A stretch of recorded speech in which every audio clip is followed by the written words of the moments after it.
of spiritual and even religious thought Yeah. to plant ourselves on so that we could even A, imagine life out there, and B, interact with it and not project onto it all of our spiritual and religious beliefs and ideologies. So Marshall had been teaching that for many years, but around the year 1997, this other contact occurred. And this contact was, as I said, with this group who called themselves the Allies of Humanity, who intended to deliver a series of briefings, which Marshall would later receive four books of these briefings. And this occurred over, gosh, almost 20 years. First set of briefings came in 1997, second set in year 2000, third in 2008, and then the fourth, which we just published a few weeks ago, was given to him in 2016. So, and really, it's a fascinating series of messages and material and perspective on what life is really like out there, beyond human speculation. What is it actually like? Now, of course, it took Marshall a while to become comfortable with this source, and as you said, to verify it. But ultimately, how can you verify it? You know, I mean, there's no piece of evidence he or any of us has that says this guarantees they are who they say they are. Yeah. Anybody could say they are the Allies of Humanity, and in fact, there are many, many messages circulating out there from purportedly from altruistic extraterrestrial sources. So we can talk a little bit about how you would verify the source. Yeah, that's kind of what I was getting at. Is there's a lot of different contactees and contact, and it all seems to be love and light kind of thing. So how do you tell? Yeah. So that was in 77 then? Was that year that they had that transmission that came through in that UK? 97, actually. 97, the first set 97. of briefings was 97. Okay. When did that, is that when the contact happened, 97? That is when the first set of briefings were given. Right. In fact, the Allies of Humanity made first contact many, many years before. At that time, however, Marshall was not totally certain who they were, in the sense that were they the Allies of Humanity or not. Yeah. They hadn't actually used that term. And that actually occurred, I think, in the year 1985. And the story of what actually happened then is told later in the briefings that were given in the 90s and 2000s. And in that, the Allies of Humanity said that they made an initial effort to reach the world, to make contact with Marshall, who, and it is a mysterious reason why he was chosen to receive this, but he received it. And they were identified by the intervention, this predatory force from beyond our world, and they were partially destroyed by it. That one of their craft was terminated in the effort to escape the intervention, and they had to pull away from the Earth, regroup, and a second mission would take 13 years to make it here, and therefore that mission came in 1997. Oh wow! Okay.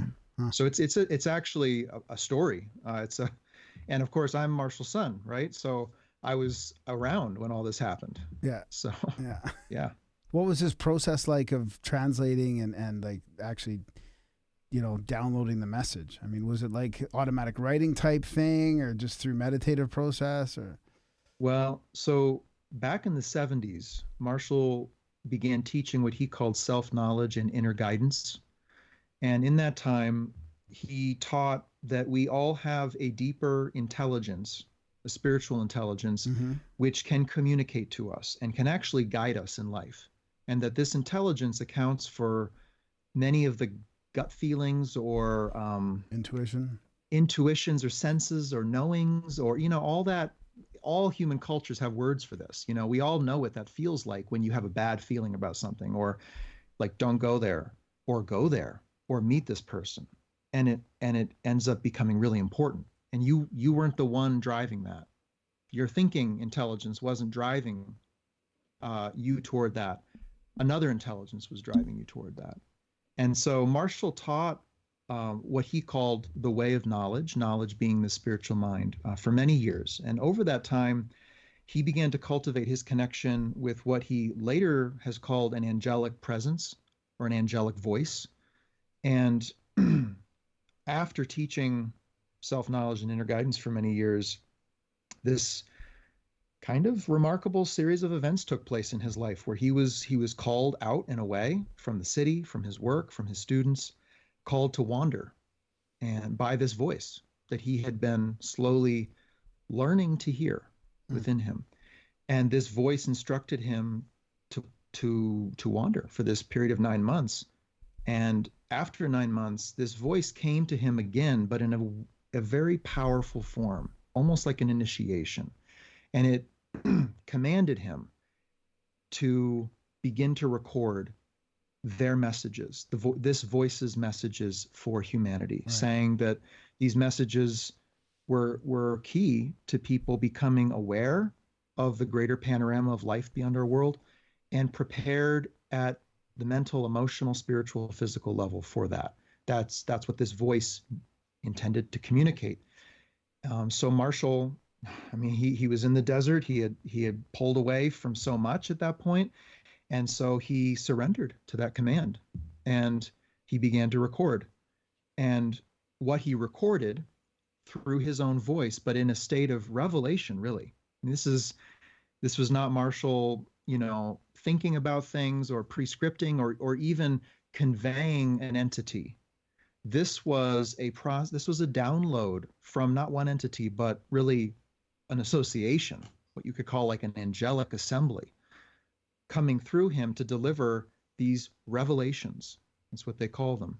And those are now available for people to read and to hear in what is called the New Message from God, which is a communication from a divine source, this angelic presence translating a divine source and speaking in very fascinating ways, very important ways, very inspiring ways on like everything, lots of different topics.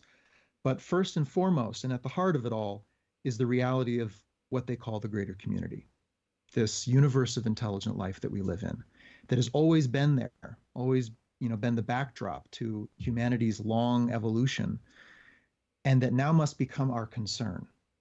We must focus upon this now, because first, our destiny is to go there. Our destiny is to make contact with the other 99.999% of life, to bridge our isolation out there.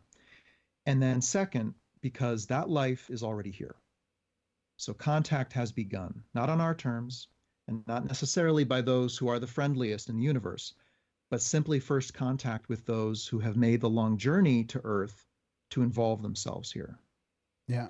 So to come back to your question, though, Marshall had cultivated this ability to transmit in this state of revelation an angelic voice, and literally, I've been with him when this happens, and it was kind of something to witness. He goes into a state of intense receptivity, and there is a spiritual presence around him. I mean, it's like in the room. You can feel it. It's quite overpowering.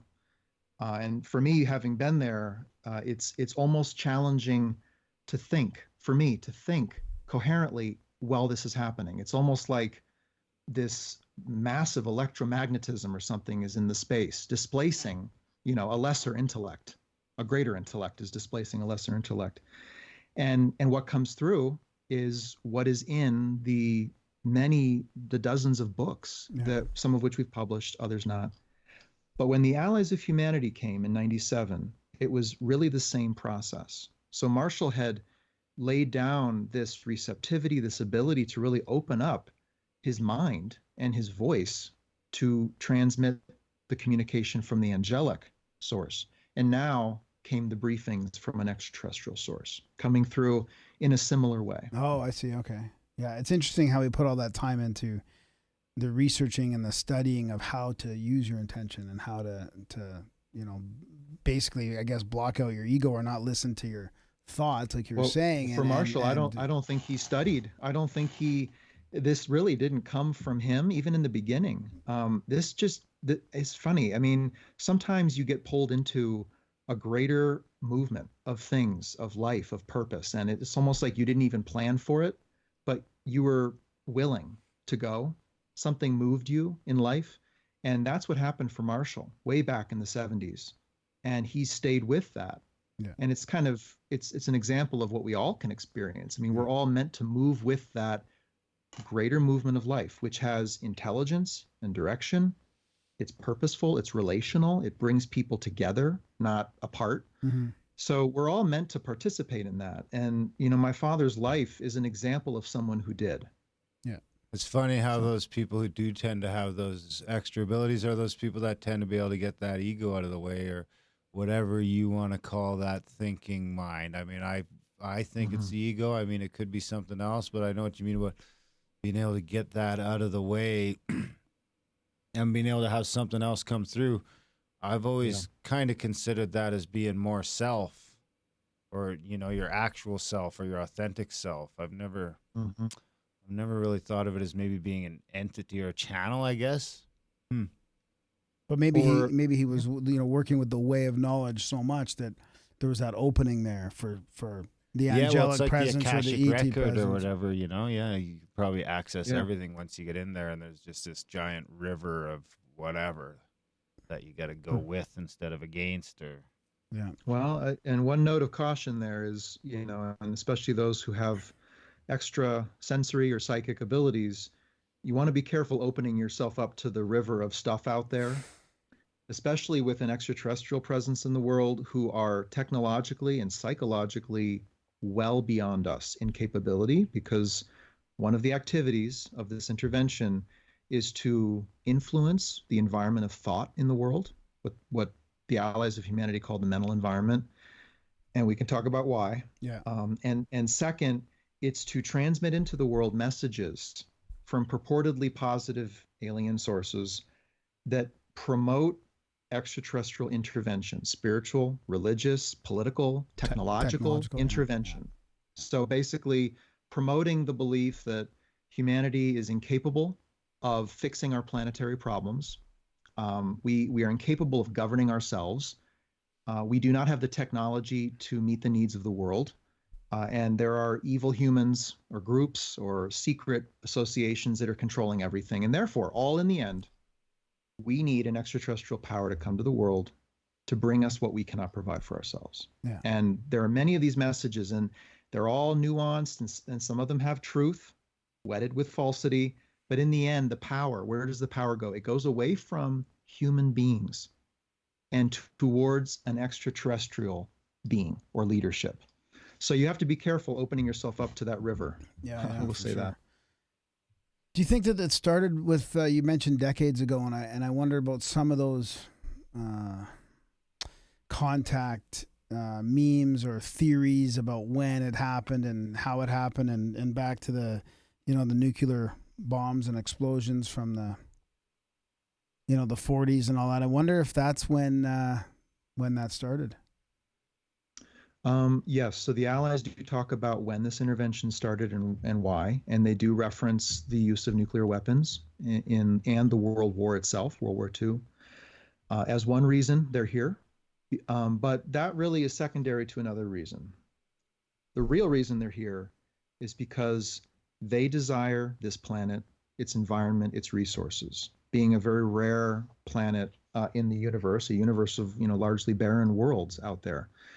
They value this place, and we now have the capability to destroy the value of this place. Yeah. Nuclear weapons are an example. Yeah. Well, yeah. And the environmental destruction going on in the world today is a major amplifier, and it makes quicker their agenda in the world, because they're here for this planet and we're destroying it. Now you could say, well, maybe they'll do a better job than us, right? Or maybe we do need extraterrestrial intervention. But the truth is, these are resource explorers. Okay. Yes, they will preserve the world to be resourced and exploited. Like as in like natural resources, like as in, you know, minerals and trees and what, I mean, what, like. Correct. Us humans, souls. Well, we can get there too, but the primarily it's biology. Right. This place is a place where biology naturally springs forth and evolves at a probably a much more multitudinous level than other worlds that are barren, rocky, inhospitable. And so, like the Allies basically say, as well as the new message from God, you do not know the value of a tree in the universe. Right. The value of blood plasma, the value of biological products. And this is what they call a greater community perspective, or perspective that they have looking at us from beyond the world that we now need to have. Otherwise, we wouldn't know the value of a tree. Yeah. And we certainly don't know the value of a tree. Yeah. So, let alone the world. So who are the allied folk? Is there like how many different groups of people, or ETs? I guess they're not people. Or is it, so is the allied, is that like the allied ETs? Or we don't know? Question. Well, they don't give names of their races, primarily because they're here in secrecy. And they actually have found out their home worlds would become threatened by them having done this, because, as they say, interestingly, there are governing bodies, mostly that govern trade. Okay, not like a galactic federation that governs all worlds, or everyone is federated or united. Not like that. There are bodies that govern trade and travel. And coming to a world like this is not permissible. You can't just come here. So the allies of humanity are not allowed to be here. They've already signed what they call non-intervention agreements, meaning they're not allowed to intervene here. But they came anyway. So they don't give their names or the names of their worlds, which would probably be pretty meaningless to us, right? Because, again, how do you verify that? And, of course, it would just spur a lot of interest and speculation. But, again, their core message is, look, you are the native peoples of a new world, you could say, and you have been discovered. Oof. And you need to know that you're standing on top of resources desired by others, and that those you are encountering for the first time, these tall ships in the harbor or off the coast, are not gods, they're not saviors, they're not scientists. These are commercial forces who are here to slowly and quietly weave their tentacles of influence into the world to gain access to it and to gain access to us. Yeah. Never goes well for the natives. So the others, yeah, exactly. So the others broke the non-intervention then, and they're here to try and basically commercialize and increase trade. And no, the allies of humanity. I'll share a little bit more about. The others. The intervention. Yeah, the intervention. The intervention. They broke the non-intervention clause. Like, so how did they get here then? They just broke, like. Well, these are inherently commercial forces. Yeah. The allies of humanity are not commercial forces. They abide by a different set of rules. These are what they call themselves free worlds. And to be free in the universe, you have to make a declaration of non-intent to intervene in others, so that others do not intervene in you. Okay. Because it's like going out there in the world, with $50 in your pocket. You're going to start a business, right? You're going to intervene. You're going to put your money here, and others are going to, potentially take advantage of you. To be free is to pull away from all of that. Yeah. And I know this is kind of the vision of life in the universe and the way life works, that the new message presents, and more than the allies. And the new message presents it because who but the creator of all life knows what life is doing out there? I mean, if you believe there is a creator that has revealed things to humanity in the past, then it makes sense that that creator would reveal to us what life is like when we're making contact with it. When we're stepping out into that universe, we would need to know. And that's really what the revelation is. And there's a whole book in the New Message from God called Life in the Universe. And it talks all about the reality of trade and travel and interaction, and what is required to be a free world, and what causes you to lose your freedom. Yeah. That was one of the most interesting parts that I had, notes here to talk about. It is the part about freedom, and how if you want to stay free as a world, that you can't get involved in the whole trade and commercial part of it, like which is interesting, because you think you'd be free to do that, but it's kind of, in a way, it's not. So it sounds like what we're saying here is the aliens are like fascists. Well, more fascism, just what we need. Right. Well, they're certainly not democratic. I can guarantee you that. They rule. They create peace, but it's the peace of a prison. Right. And if you want that, follow these extraterrestrial offers of technology and governance and spiritual upliftment, because in the end, that's how they operate. But to go back to life in the universe, because this is kind of important to understand the intervention itself, this universe is a little bit like Earth.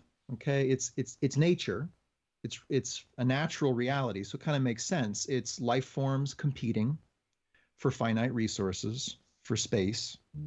And in that process of competition, life forms develop ways of influencing each other and even defeating one another.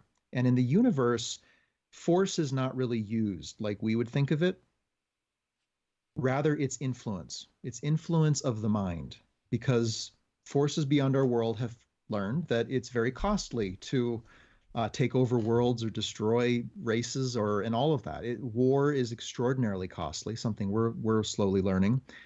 And there are better ways to do it. You know, the wisest form of assault is to make your enemy choose defeat, want defeat, invite conquest. Yeah.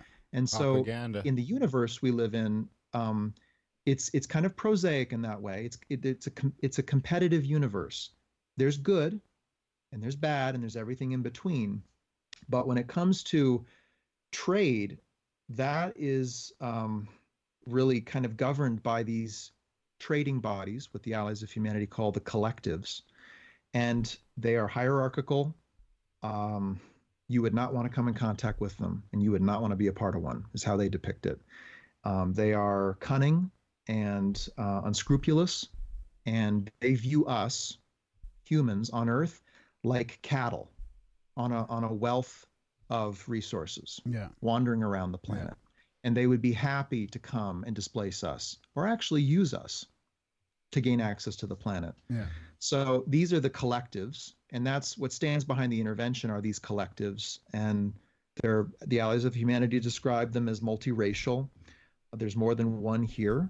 They are in competition with each other, and I'm sure they are generating a lot of the conspiracy and conspiracy theories that are out there today. Yeah, I was just thinking that. Like, would they be considered the archons then, by some saying that, you know, the archons are influencing the elite and sort of ruling through? Well, where do the reptilians fit in? Well, let me just say this. You know, I can't get down into races and names but is that what some people say they are? Like, is that what, would that be the same thing though? Like, if people say, you know, the archons are ruling, is it racist to not like a certain type of alien? No, I didn't think so. No, like specious. Right. No, Captain that's Kirk okay. didn't care. You can have your preferred race, although, you know, be careful of your criteria. I would say that they're not in control. Pronouns. They're not like they're not our progenitors. They didn't father humanity. They don't own this world. They're not living in the center of the world. These are economic collectives, forces that are small in number.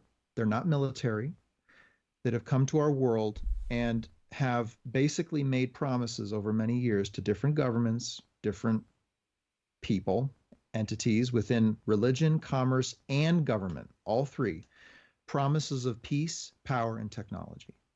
Basically saying, give us access and we will give you this, whatever this is, maybe a trinket from space, but a trinket that would make somebody extraordinarily wealthy, extraordinarily powerful, or extraordinarily spiritually significant. Yeah. And that has occurred, and individuals and groups of people in power have taken those offers, and others have resisted those offers. But that is inherently divisive. That is what is likely creating some of these human conspiracies downstream, to capitalize off the alien presence, to ally with them, to gain predominance in the world, or to overcome a longtime enemy, whether it be a cultural enemy, a political enemy. So you can just imagine the danger of a force that possesses technology, just that has the ability to make a group or a country or a company not only extraordinarily wealthy, but to eliminate their competition. Who could resist that seduction, really? Yeah. And so this is the problem. So sorry to keep trying to identify current conspiracies or cultural groups, but would that be what the breakaway civilization now has done then? I mean, there's people flying around in man-made and possibly ET type craft in the skies. I mean, and this is the breakaway civilization that may have been off planet. They may be the ones leading the charge to this galactic trade sort of community. So is that maybe the people that have succumbed to this technology, this influence, the ones that are already breaking away from us with? Yeah, well, some have succumbed. The degree to which they have been able to capitalize on what they've been given or what they've recovered, fallen out of the sky, I don't know. But I think it's important to know that the intervention is really the originator of all this. They are the force behind the human forces. And one of the classic strategies of intervention, you can see it in human history, is to create a puppet government or a proxy through whom you rule. Yeah. And likely that'll be a local leader, and the people will direct their anger and frustration at the local, not understanding who's behind the local leader. And so most conspiracies that I hear, most calls for disclosure that I hear, are conspiracies about human governments and their agenda, or human groups, human elites. Yeah. And most calls for disclosure are demands for disclosure from the government. Nobody demands disclosure from the extraterrestrial presence. Yeah. In fact, they treat the government kind of like it's the dumpster of human ethics, and they treat the ET visitors as if it's like an adventure in consciousness, like it could be anything. It's no ceiling on the profundity and the wonder of contact with these beings. And of course, these beings are happy to play into that narrative. Yeah. They'll tell us basically anything we want to hear. So do you think the return of a savior, the return of Jesus Christ, the raising our frequencies or ascension, or any of these ideas could be played into, even if they're authentic, even if they're true. Our greatest spiritual aspirations can be slowly manipulated in this way. What kind of trouble do you think Graham could get himself in here with his CE5? And would they go out in the dark and try and summon aliens? Do you think that's a risky endeavor? I don't think it's a good idea. No. I mean, That's if you knew who, it's almost like, how would you feel going out at night outside your front door if you lived in one of the most dangerous cities in the world? It's not that all cities in the world are dangerous, but you live in a dangerous part of a dangerous city. But if you didn't know that, if you thought this was, a beautiful, safe, and welcoming community, then you would go out at night and walk around, not knowing who you're interacting with. And so I wouldn't go out into the night, point my eyes to the sky and call in lasers ET. and lasers and everything else. I mean, you have to know who's in the world. And the briefings from the allies of humanity, that's why they're here. They're here to basically give us the short answer on that epic question, really, of what's happening, why is it happening, and what does it mean? Who is in our world? There is a short answer to it. That's what the allies have. The short answer is that this is intervention. You're making first contact with predatory races in the universe, and you need to know why they're here, what they're doing, and undertake specific action and preparation for it. All the while knowing that your destiny is out there, and this contact is in a way a step in that direction, toward that destiny. Yeah. So it's not a negative event. It's really a historic evolutionary event with forces with negative intent. But the promise here is that we're meant to move in this direction of becoming one people on one earth in contact with other life in the universe. That's our destiny. That's where it's all headed. But we need to navigate our first steps, off the porch and onto the street.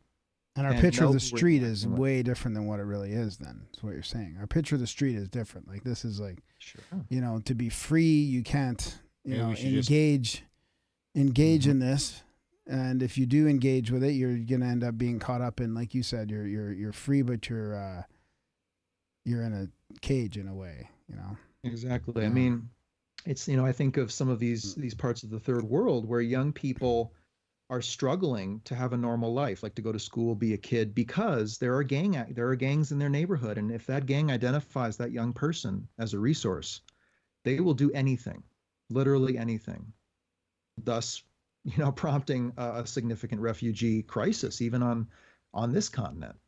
So it's kind of like that. It's, we are meant to step out into our neighborhood, but we need to know who's in our neighborhood and what they're doing and how to wisely engage with them. And that who but an extraterrestrial observer or a divine observer could reveal that to us. Yeah. I wouldn't know. Even the governments of the world have no clue. They don't know what's going on out there. Yeah.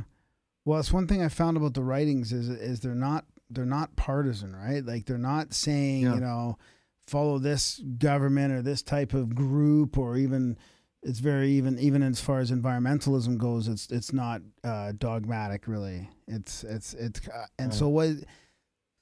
So that's obviously on purpose. They're not getting you, fighting against the other side or whatever. It's not, left versus right kind of politics. It's like that on purpose. So is it so how do we figure it all out ourselves then without being told? Exactly. Well, that's a critical assertion that we even need to, that we have the right to and the ability to. And the Allies, this is where they put the power, is they put it with the people, the human people, and with the individual. I mean, they talk about our greatest strength moving into this universe of life and interaction, not being our technology, not being our cultural assets or our religions, but instead the spiritual mind within us. The universal. And the universal spirituality. That may sound airy-fairy in the face of a very prosaic event, like in human history. But the reason they put priority on knowledge, this spiritual intelligence, is because that is the only part of us that cannot be manipulated and influenced by a greater psychological authority. Because again, going back to the universe is competing and vying forces who are using influence more than force. And they have found ways to generate power in a whole parallel reality to the physical. And this again is called the mental. It's the mental environment. It runs parallel to the physical. These forces have found ways to harness power in that environment. And here we are, not very strong-minded, not very united, not very clear about our priorities, and we're very easily influenced. Not only at the level of like messaging or symbolism, but literally thought and emotion. Yeah. Yeah. And this is one of the activities of the intervention. It's the Allies of Humanity call it the pacification program. And it is literally to generate influence, thought forms that affect human beings, to pacify them, to distract them, and to lead them into conflict with each other. And that is behind some of the conflict, that's flaring up in the world. So how do we develop that spiritual mind? Yeah. How do we develop that? What are some tools then? Well, yeah. Well, there's many names for it. This is not foreign or new to us. We've long been talking as human beings about awareness or consciousness, or presence, a spiritual presence. There's so many words for this in many different cultures. So we know what this is like. And I think individually, we all know what this feels like. You've all known something, like you're about to step into some place you shouldn't be. And it's like some part of you's like, don't do that. And you're like arguing with it. You're bargaining with it. Mm-hmm. But this other voice in you is like, don't do that. Speaks in short phrases to the point, and it acts in your best interest. And of course, we've gone against that best interest, and we've lived out, romances and business ventures and that haven't panned out. So I think every person can feel within themselves, okay, have I known something? Have I had like an inexplicable sense or confidence or certainty in something that I have followed? I think many people would feel yes. They would recall those moments. And so Marshall, my father, his message to you through all of his decades of teaching and the revelations he's received is that voice, that intelligence that's beneath the thinking intelligence, that has the power to protect you from the intervention and from any influence or manipulation from any physical entity, human or alien. And it has the power to lead you somewhere specific based upon your nature, your design as a human being, you individually, like where you need to be doing what you need to be doing, with who you need to be doing it with. People, place, and purpose. That's this knowledge can take you there. And so it's like the tip of the iceberg. I mean, we've all seen this floating iceberg, but nobody has a clue how deep this goes and how actually like manifest and real its results are in the life of a person. So that's a challenge, though. How do you separate out your thinking voice, your egoic voice, like you were mentioning, and your intuitive voice? It's like the whole typical like devil and angel on one side of your head, on your shoulders. How do you listen to the angel, right?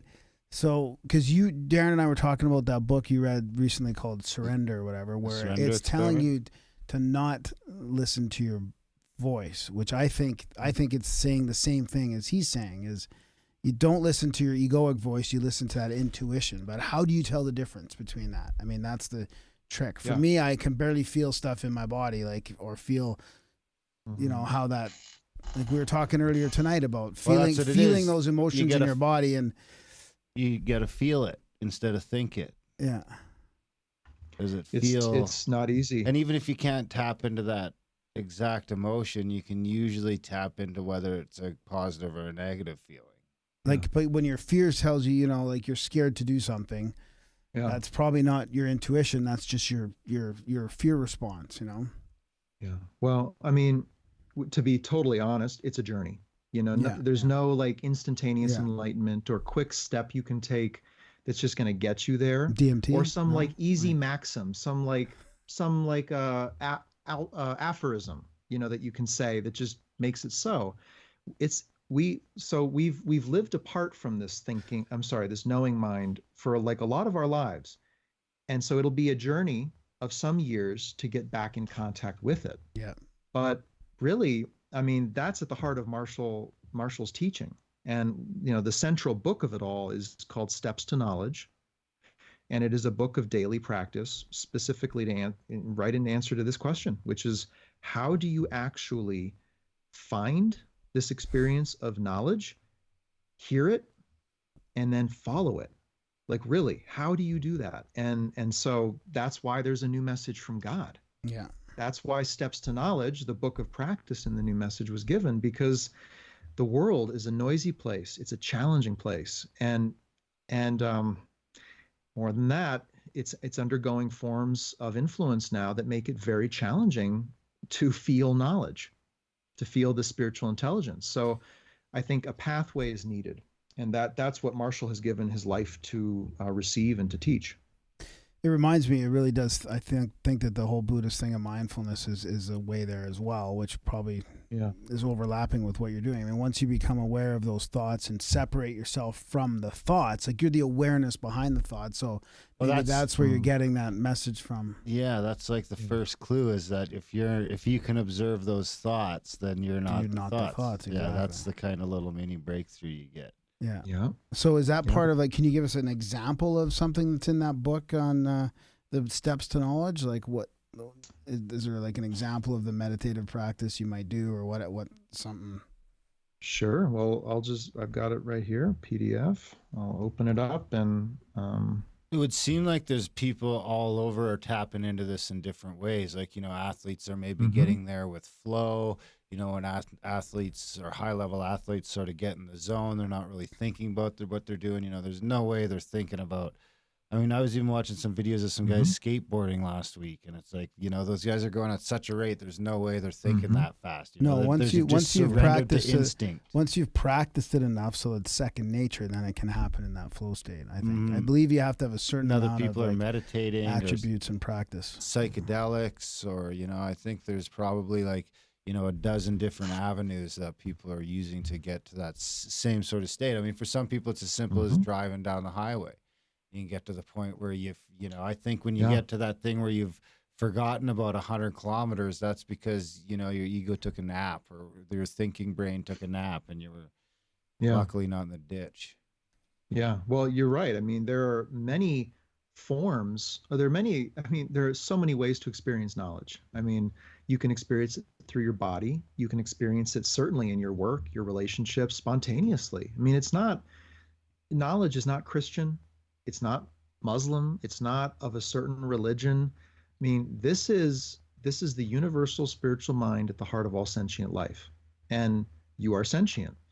And so you have this. And how do you tap into it? Well, that's a great question. I think it can happen at any time, and it does.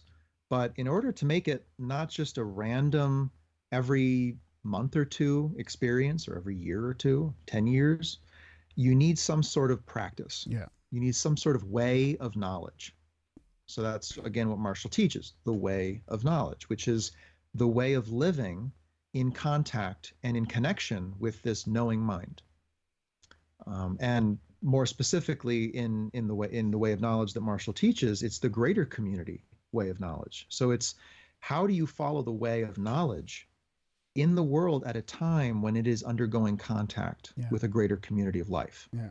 Because that greater community will influence your mind, your thinking mind, in profound ways.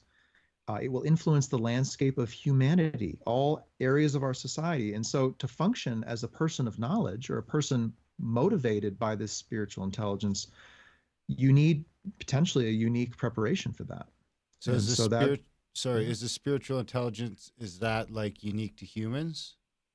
Sentience. No. Or so we're talking about all these aliens running around shooting out the place, they're drawing from this same sort of thing, the same sort of. Well, it's not a military takeover either. They say that, right? It's not a. They're not going on shooting everything. They're influencing. That's how it starts. And say to yourself that every human alive right now has this knowledge and could follow it, and then go take a drive around town. Many people are not following this knowledge. Some people are acting against it. They're actually like a force of dissonance against it. And so step out into the universe.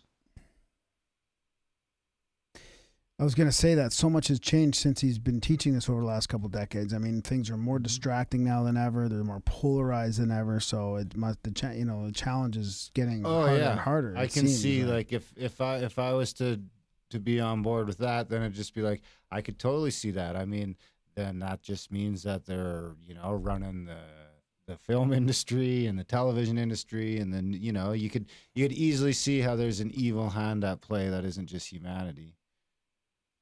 And that's critical to see, because we could easily blame one another and point fingers and then fantasize about life in the stars and who would visit our world and what they could give us. And I think that's the unfortunate and very easy trap to fall into, is we're all kind of discouraged. There's a lot of problems in the world, and the level of the problems are growing, planetary problems like climate change, for example, and we're not taking the actions needed quick enough. And so you might look to an off-planet reality as something full of potential, possibility. And it is. And that's authentic to want that. But then you have to get down to like the real business again of someone's at your door. Who's at your door? The world is our house, and we have an intruder in the house. Doesn't mean everyone in the city would be an intruder in our house, but the fact is we have an intruder, and we didn't grant them access to this world. They're taking people against their will. They're working with our governments in different ways, divisive ways, without the knowledge of the people of this world. This is not a friendly force. And I frankly have to say, there's no evidence. There's no observable phenomena that suggests an altruistic intent by these visitors.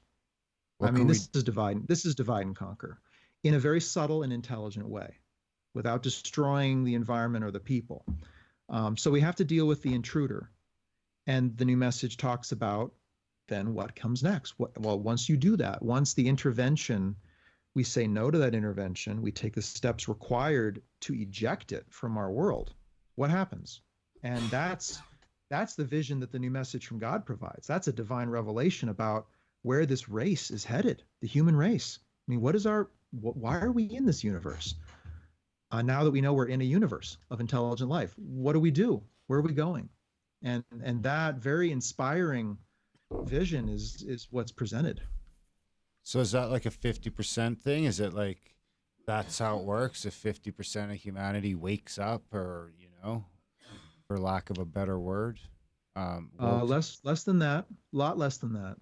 what percentage do we Um, need? 3. don't I know, see what you did there. but small percentages of people have always moved the course of human history. Dedicated people, united people, and people who are moving again from knowledge, the spiritual intelligence, and that's what's kept good alive in the world as it is.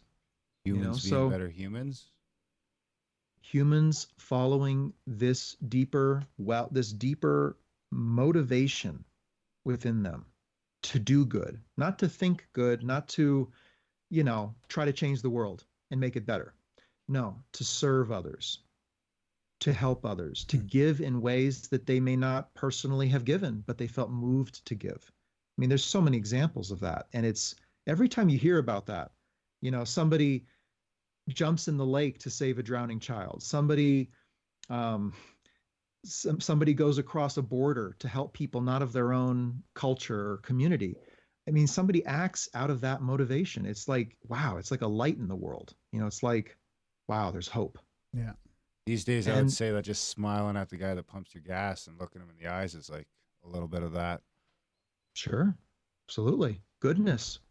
And so be a part of a greater force for good in the world.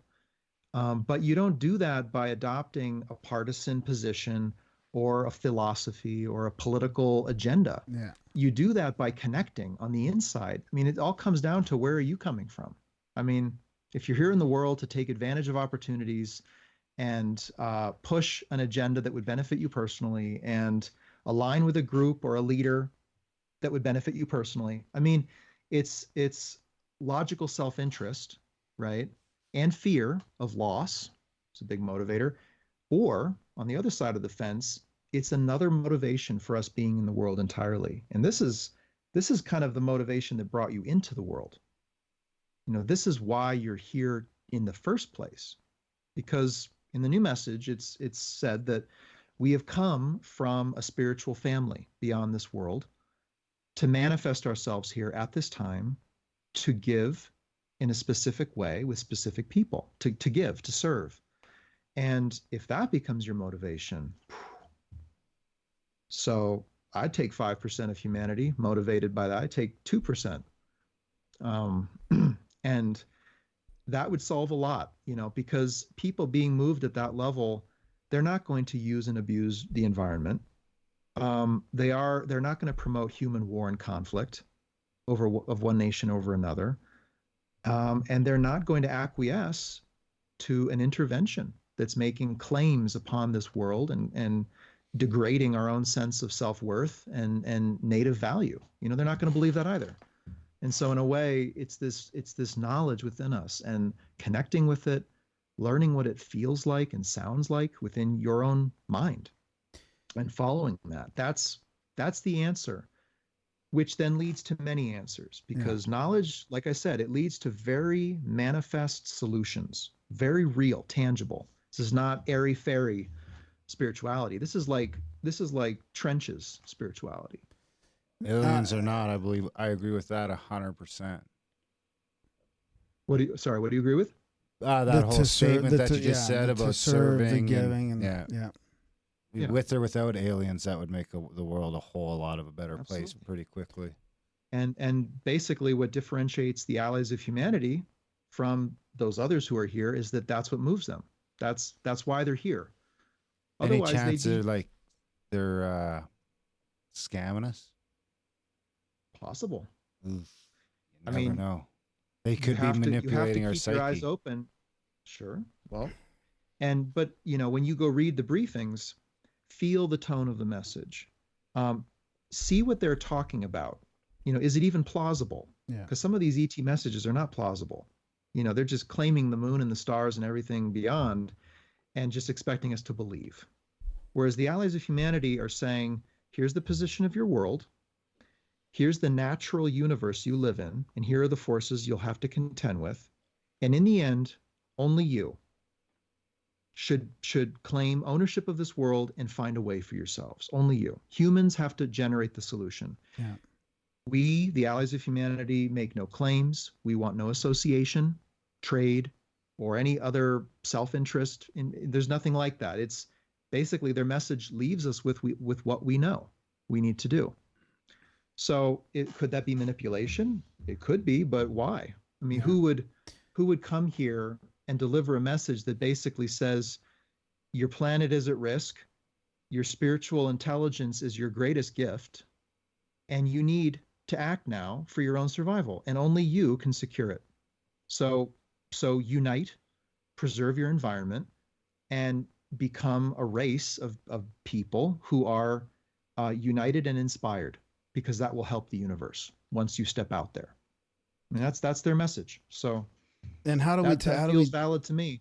Yeah, I mean, it feels valid to me too. But how do we get people that are, just getting on board now with, the government and the media saying, hey, there actually is unidentified aerial phenomena, and the U.S. Navy's admitted it, and they're finally waking up to maybe some kind of UFO in the skies, and now we're going to tell them, hey, they've been here for decades and they're manipulating everything. I mean, that's a tough pill to swallow for people. It is. How can we give them sort of more of that's a tough pill to swallow tangible for me, and I'm like on the front lines. Yeah. To me, the starting point is one of caution. It's one that sees the universe as nature. So it's not a universe that defies nature, meaning like there's no competition in the universe. It's like, why would you start there? Why would you begin your inquiry into the UFO phenomenon thinking that the universe is love and light and that we are evil or dark or, degenerate? I mean, why would you start there? You could end there after real inquiry, but the place to start is that, okay, our world is probably a rare planet in the universe we live in. That's what our science is telling us based upon findings of exoplanets, the rarity of Earth-like worlds in the universe. Now, there are others out there, but they're not common. That's a starting point. Second is somebody at some point may desire this planet. That's pretty plausible, right? I mean, if it's a rare planet, someone might want it. Yeah. Third, we human beings are destroying the environmental habitability and viability of this planet. We are doing damage, some of it irreparable, for millennia. And we are putting at risk our own survival here by poisoning our atmosphere and, and more than that. So we're destroying this world. And now appearing in our skies are unidentified objects, unidentified aerial phenomena, whatever you call it, craft. And when you look at the research and the evidence, it's pretty evident some of that is not of human origin. And when you look at the activities of those craft, flying over military installations, zipping through the sky, not revealing their intentions, potentially taking people, potentially putting things inside of people, potentially killing or mutilating animals, livestock. So we live on a valuable planet. The universe is probably inhabited by not just us. Somebody may eventually want this planet or come here seeking something from it. And here they are, or someone is in our skies. And doing in our water, and our water, and deep within our oceans too. Yeah, absolutely. And perhaps it's an intervention. It's like I think of the native peoples of this continent, North America and South America. When they first saw those tall ships, initially they thought, well, these are emissaries from the spirit realm. This is the prophecy coming true. Look at their dress, look at the feather in their cap, look at the ship, look at the gunpowder, the horse. It's all new, right? And they associated it with their belief system, which is understandable. And then these forces, seeing those beliefs, played into them to gain access, to gain a landing point.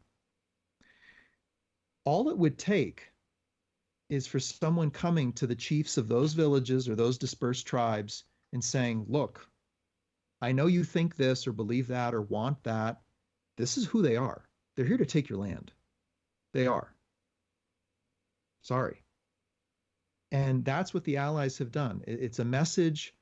It's almost like it's a communication, almost of a diplomatic nature, because it comes in good spirit. It comes to engage, but to inform us who are very confused about this phenomena. And so your question is a really important one. I mean, how do you get this kind of understanding across to those who are first finding out about contact? And to me, it's start with the obvious. Start where you should start. Don't start with extraterrestrial saviors or the return of Jesus Christ, the alien. Don't go there. That's not where you start. You start with nature. You start with Earth. You start with the position, the environmental crisis on Earth, and then you work down from there. And the logical series of steps to take is what I laid out. It's that we live in an inhabited universe. Our world is rare. Our Earth-like worlds are rare. Our world is desired by others. We are destroying our world. Others have appeared. They are doing things that suggest less than positive intent. And therefore, what are we facing? We're facing an intruder. Simple as that. And I think many, many people can get that. Many people, the millions of people who will learn about the UFO phenomenon in the years ahead, either because of planned disclosure, or accidental disclosure, or pure curiosity, or conversations like this, they can get that. It's like, yeah, we all know what an intruder is, and why they intrude, and what you do with an intruder. You say no. Yeah. And it's confounding to see out there on the internet, people, harboring these beliefs, for example, about abduction, saying they had a soul contract to be taken, or willingly calling, their child an indigo child, a star child, a child that is the product of an extraterrestrial hybridization program, as if that's a good thing. I mean, this is the loss of reason. This is the abandonment of ration. To me, this is not where you start. So my feeling is that many people, the majority, who come in contact with the awareness of this phenomenon of UFOs or government involvement with off-planet forces, can come to that very real, logical conclusion that we have an intruder in the house. What about God's message? What did you name it? Did you think about the repercussions of saying God in the message, like that kind of thing, the religious connotations it comes with? Or is this more of like, are you pretty specific in the message that it's a universal deity and it's not a dogmatic God of the earth kind of thing? Oh, it's definitely not a dogmatic God of the earth. Yeah. God, this is the new message. But I mean, you must have risked that a little bit using God in the terms, sure. Right? Oh, sure. I get a lot of resistance and reaction to that statement of a new message from God. But this is not the old God, the God in the sky, Father in robes in the clouds. I mean, this is the presence that is moving life intelligently and unifying it across the universe. I mean, this is what gives order to life, meaning to life. It's not that this God, however, is governing the universe or is determining all events, because the new message, it says that God set in motion the forces of evolution, and now those forces are running themselves. So this isn't a creationist God that just sparked Earth and the universe within days or weeks. No, this is a divine presence that has been at work in the universe since before humanity ever existed. Billions of years, working across billions of worlds, who are never going to adopt our religious founders or saviors. They have their own, or they have none. Yeah. But it's that God. That God is what has spoken again to this world, and it's the God of the greater community. And that's like, wow, that's a revelation in and of itself. It's that God is not a father. God didn't make humanity the center of the universe. God did not choose one people over others. No, God is the creator of the universe. And that, when you begin to go into that kind of God experience, it's very liberating. Yeah. I don't have a problem with the word God. Yeah. No, I don't either anymore, but I can see how some people once might, you know, right. Once you know you're not talking about a human created God, a God we have made in our image. You're talking about an intelligence that infuses all life. And the new message, it says that God is really the sum of all of this knowledge, this spiritual intelligence. When you it's all linked together. Yeah. It's like a network that has common direction, and the nodes of the network are in each of us. Yeah. And that's why when you find this experience of knowledge for yourself and begin to follow it, it intelligently brings you into purpose and into relationship. And it takes you places you would never think to go, because your thinking is too small. Your thinking is human bound. We're not yet thinking in terms of a greater community of life, but knowledge is. Yeah. The spiritual intelligence, it knows about the universe. It knows about contact. It knows about the intervention. It knows the plight of humanity right now. And so when you respond to knowledge, it's responding to that too. And so in a way, it's the most intelligent choice you could make. Yeah. You know, some people would think, well, no. It's about knowledge, spirituality. That's wishy-washy, airy-fairy. That's the fluff. It's all about science and technology and governments. But what is the mind that is generating the decisions that determine those things? Because the world is the result of billions of decisions being made every day. Yeah. So what kind of mind is making those decisions? And I think we have to know that our mind, it does act in self-interest. It is inherently afraid of destruction, of isolation, and it is not yet aware or educated about the context for life, which is the universe. Yeah. The universe is the context. So I in a kind of an amazing way, this spiritual mind, it is the most intelligent driver for the human race. And if more people could realize that, my God, I need to be a part of that, I need to be a man or woman of knowledge, then that right there will generate very unpredictable, very miraculous kinds of things in the world. Hard to call, hard to know what will happen when people follow that. Yeah. I can dig it. Where can our listeners track down the books if they want to read them for themselves? Are they available for purchase anywhere or online in PDF They're form? available free online. Newmessage.org is the New Message from God, and we have almost all the books are up that we've published. They're up there free online.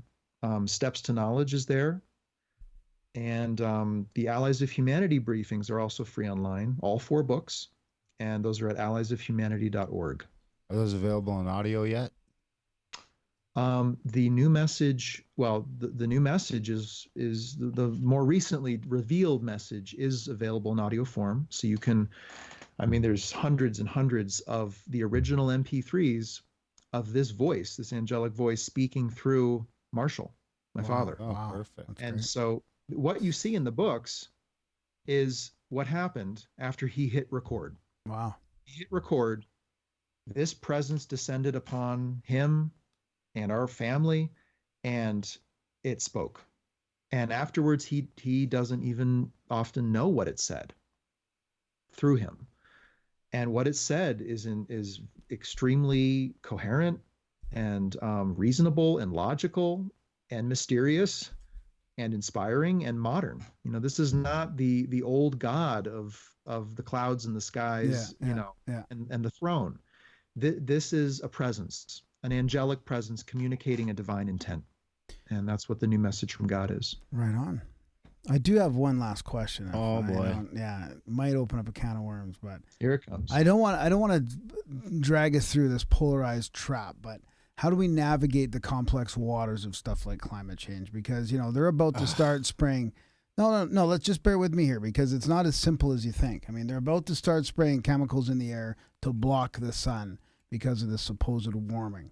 When the temperature records have been used selectively to show certain things. So it's a complex issue. I mean, we're all for the environment and to try and clean it up and to try and take care of it. But, it's not as simple as an answer. I mean, are trees okay? They're somewhat renewable, or, like what it's a very, very hot topic. So how do we navigate that, properly without falling into traps of propaganda and all this kind of crap? Right. Well, there's what you can do already. Yeah. I have 2 electric cars and electric bicycles, and that's what I know to do. I can't burn gas very often. Yeah. I just can't do that. Yeah. That's knowledge. Nobody told me to do that. That's not a philosophy or a political party that told me to do that. I just knew it. And one day it clicked in me. And that old gas junker, I just couldn't hit the pedal. I couldn't gas that thing anymore. So I mean that, for me, that was a moment of knowing that led to pretty big change, in terms of my energy use. Yeah. And so that's available to people. There are solutions out there that are supportable. I mean, we need the forests to be preserved. They are the carbon sink. They are the lungs of the world. And so there are things to support. But above and beyond it all, when you realize that we're facing intervention that has the power to enslave this world in time, a quiet slavery, a peaceful prison with hidden bars, that is hybridizing our race, that is affecting our genetics, our thinking. Really, this is takeover. This is another organism taking over another organism. And when you see that, you start to look at other people, whether they're Russian or Chinese or from anywhere in the world, as like we're really human. Yeah. We really are on each other's side now. Yeah. And a common threat. I don't want to make a threat out of something that isn't one, but this is one. This is a threat. The intervention is a threat. And when people begin to realize that, some governments, some factions in government have already realized that. Some are resisting this intervention already. When more realize that, that becomes the impetus, the landslide towards preserving our environment. Why? Because if our environment is degraded, we are vulnerable and we are not self-sufficient, and we will need foreign technology to survive. Yeah. And that will make us dependent on the sources of that technology. And they're not just going to give it to us. There's no free lunch in the universe where someone just gives it. No, it's like, what do they get? Yeah. Right. And the allies say, you will fall into the sphere of influence of larger powers, and they will breed out of you your ability to know. Yeah. They will change your thinking. They will constrict your societies. They will ostracize your critics and your free thinkers. And freedom, as we know it, will be gone. And we will lose more or less the entirety of what we have created in our civilization, in all cultures. All the great works of humanity will be relics or memories or totally forgotten. Yeah. And that, I mean, think about it. Like, how tragic if the world, all of what's gone on Earth, a lot of trauma, a lot of problems and pain and conflict, but a lot of beauty. Like, we are a spiritually rich race. And the allies say that, by the way, richer than others out there, richer than the overall environment. We have gifts to give. We have assets to bring to the table, to our local region of space. How tragic if that multi-millennia investment in this race was eliminated. And if we quietly succumb to the intervention and continue to go to war with each other and degrade our environment, that's what will happen. It feels That's close. what the allies say. It feels close. So we need to promote the preservation of our environment so that we remain self-sufficient in the universe. We need to promote human unity as often and in as many places as we possibly can, because you can't step into the universe as a world of 180 plus nations. You step into the universe as one. Yeah. And it's obvious that's where we need to go, but we need to go there. Like there are. And we need to go there organically, though. We need to go there. there organically, not from some government control. I mean, that's the thing. And the urge to merge is right there in us. It's what gives direction to our own lives, our own personal lives. To come into relationship. So we need unity and relationship with each other. And then lastly, the allies call for us to become discreet in the universe. We've been broadcasting into space the entirety of our thinking and tendencies and behaviors and weaknesses for decades. And that has been picked up. Those signals have been, picked up, and that content has been viewed, and we have been watched and analyzed beyond what we know. And so every way to get at a human being, to pull our strings, to penetrate our weaknesses, to inflame our anger towards each other, it has been discerned and it is being used against us. And so that's the third and last and a challenging one is to become discreet, which is to seal our borders to space so that we can organize our world and slowly step out and move in this direction that is our destiny. Whether it takes 50 years or 300 years or 1,000 years, this is going to happen. Yeah. But build a wall. At the end of it all, you're either a client state of a greater power or you are a free world. Yeah. And the allies of humanity, they are races that chose the latter. They chose that unique and difficult journey of becoming a free world. And they know how difficult it is. And they look back to us, human beings, and they're thinking they're going to need some guidance on this. They're going to need to know what they're facing.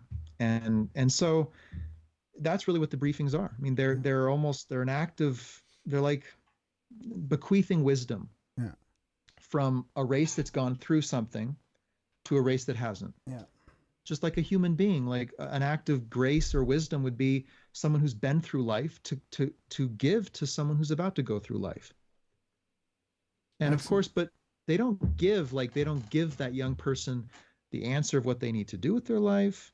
They don't make the decisions for them. They don't affirm that they're really weak and young and incapable. So let me, the elder, tell you what to do. Yeah. Okay, that's the intervention speaking. Yeah. The allies speaking is, you are a young emerging world about to go through what we went through, and only you can do it. And here are the keys. Here's your key strength. Here's what you'll face, some of it. But in the end, you have to know, and you have to take the right steps on your own behalf. And that's how wisdom is given. Yeah, you can't really argue with that message. I mean, it's very... Yeah. Yeah. I can dig it. Right on, Reed. Thanks for coming on, buddy. All right. That was fun. It was a fun chat. Yeah. Absolutely. I'm going to check out some of that audio for sure. I enjoy your passion. Yeah. Thank you. Thank you both guys. Yeah, we'll put all the links in the show notes and stuff. We'll let you know when it comes out in podcast form as well. And yeah, thanks so much. Good conversation. Important. Yeah. Thanks a lot. Come back sometime. Let us know how we're doing in the war on consciousness. And we'll keep doing what we can here to try and wake people up one way or another. Good. Well, a huge gift and service is just to tell the truth about contact. Yeah. And share that logical, reason-based, nature-based perspective with people who are finding out that, whoa, we are not alone. Yeah. That's huge, right? Yeah. And people need some perspective, I think, around that discovery. Right on. Yeah. Thanks a lot. Okay. Thank you both. Okay. Take care. Bye for now. All right. Bye, guys. That was our chat with Reed Summers, son of Marshall Summers, the Allies of Humanity briefings. Woo! What? What'd you hoof? Is it hot in here, eh? No, it was a very interesting chat. Yes, I agree. Yeah. Some of that stuff is a little out there for me, but I mean, I agree with the solution either way. I mean, the funny thing is that if the aliens aren't doing all the stuff he's talking about, we're doing a pretty good job of doing that to each other anyway. I know. So it's weird, like but everything he's saying is happening, whether it's aliens or humans. The thing is, like, anything that's like, now that I'm in this paradigm of Project Bluebeam and all this, and like this fake disclosure movement, like anything that's about to unite humanity as a planet, I'm like skeptical of now. You know, is that how they're going to unite the planet? I mean, I've always said that, you know, I don't want to get political and all that, but they were going to bring out disclosure. You said that? I think that. When did you say you were going to get political like every other episode? This is different. like I've always said that maybe that's the trump card, pardon the pun, right? Is the globalist trump card is we are being invaded. Like what if they, but they're the ones censoring all the free thought and all that too, right? And pushing globalism. It's like this big conundrum, right? If they were to bring out Project Bluebeam and say like, hey, we're being invaded. Like this guy's saying we're being invaded right now. This is like could be considered a version of Project Bluebeam. It's not a hologram in the sky. It's like teachings that show we're being intervened upon. So that would unite the globe. Couldn't the power structure use that to get their globalist agenda? You know, that's where my skeptical brain goes. Like, I like how you tried to sneak in your climate. Well, yeah, because that's a challenging issue to me. You know, I know it is. It's big time. And you too. I mean, we live in Alberta, right? Our economy is suffering because of the climate change. Didn't go the direction you were hoping, did it? No, I didn't want it to go in any direction. I just wanted to legitimately ask him, how do we navigate that? He's like, just buy electrical stuff. Okay, fine. So what happens when? How do you charge it? Well, not that, but you know, we're pretty susceptible in this technologically based to some sort of EMP or what's that Carrington event? Like, what happens if that happens? Elon can just shut your car off. There's that too. Well, you can't shut your bike off. I mean, you could ride around on an electric bike. I don't know if you have the Lime bike that could shut you off. Yeah, I could be making a getaway on one of those scooters, and they could just stop, boom, on the ground. You know, have you seen the guys collecting the scooters yet? Oh, it's all over my house, man. It's right near my house. Yeah, is there people in your building that are like chargers? No, because you get paid to charge them. Right? I'm just in a house. I'm not in a building. I mean, you get paid like $10 to charge them or something. Yeah. No, they get parked nicely on the street afterwards and stuff. I don't know if they're told where to park them based on algorithmic like locations that are the best for people to pick up. We could be charging scooters all over the place out here. Should pick them up, start charging them here. Start charging them. We'll rent the whole bay. We'll just charge scooters nonstop. Fuck podcasting.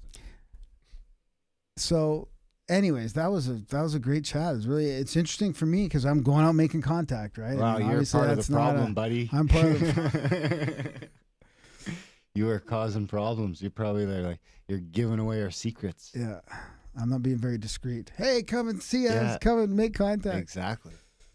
This is a problem. No more sea setting in for ground. That's it. Shutting you down. I'm still doing it.